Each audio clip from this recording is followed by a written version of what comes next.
Puimoisson est au milieu du sauvage plateau,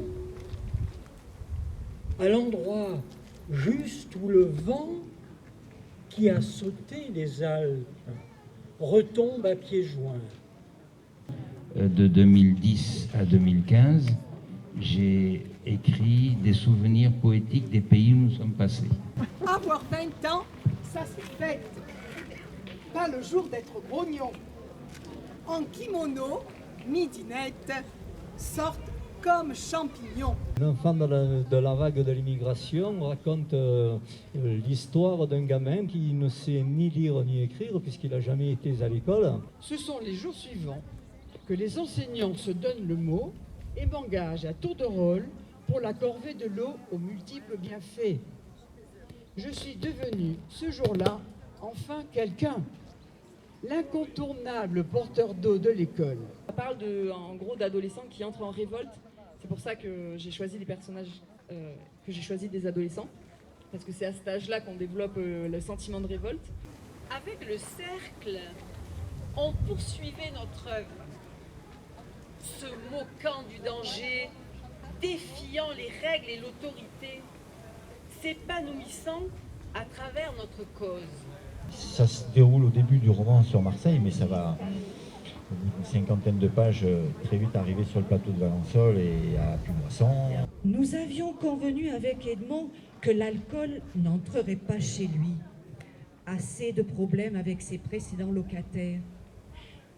J'ai quitté les lieux le jour même pour un petit hôtel discret à 2 pas du centre-ville et des brasseries. Donc Marceau, je suis parti de quelques vagues souvenirs de famille, de son livret militaire, et puis par un jeu de pistes bien connu de ceux qui s'essaient au roman, un jeu quasiment d'inspection de police parfois. Il était né en 1898 et fut incorporé en 1917.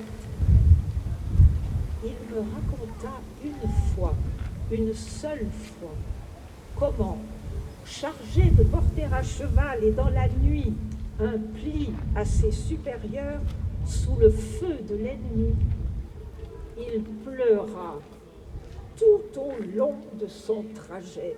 Alors je suis né dans le 04 à Entrevaux, plus précisément, et j'ai passé toutes mes vacances jusqu'à l'âge de 20 ans à Puimoisson, au Pas de Laval, pour ceux qui connaissent, c'est sur la route de Valençol. Là.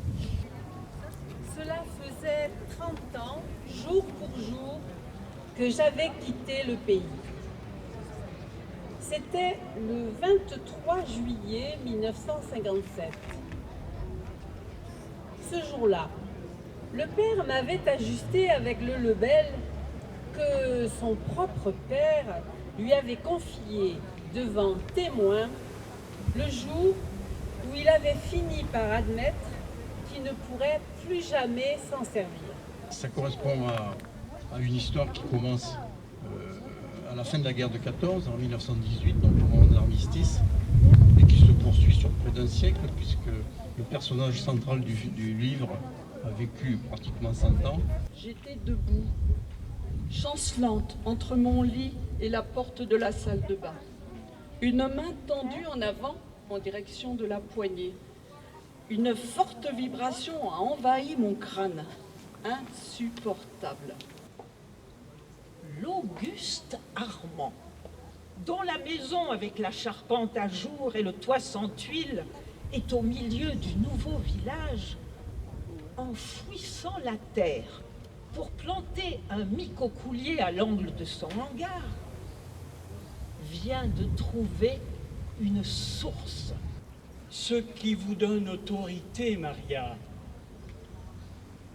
c'est ce beau verger de cœur mûr, plein de jus pour les soifs et pour les colères. C'est cette charrue que vous traînez et qui bouleverse la terre.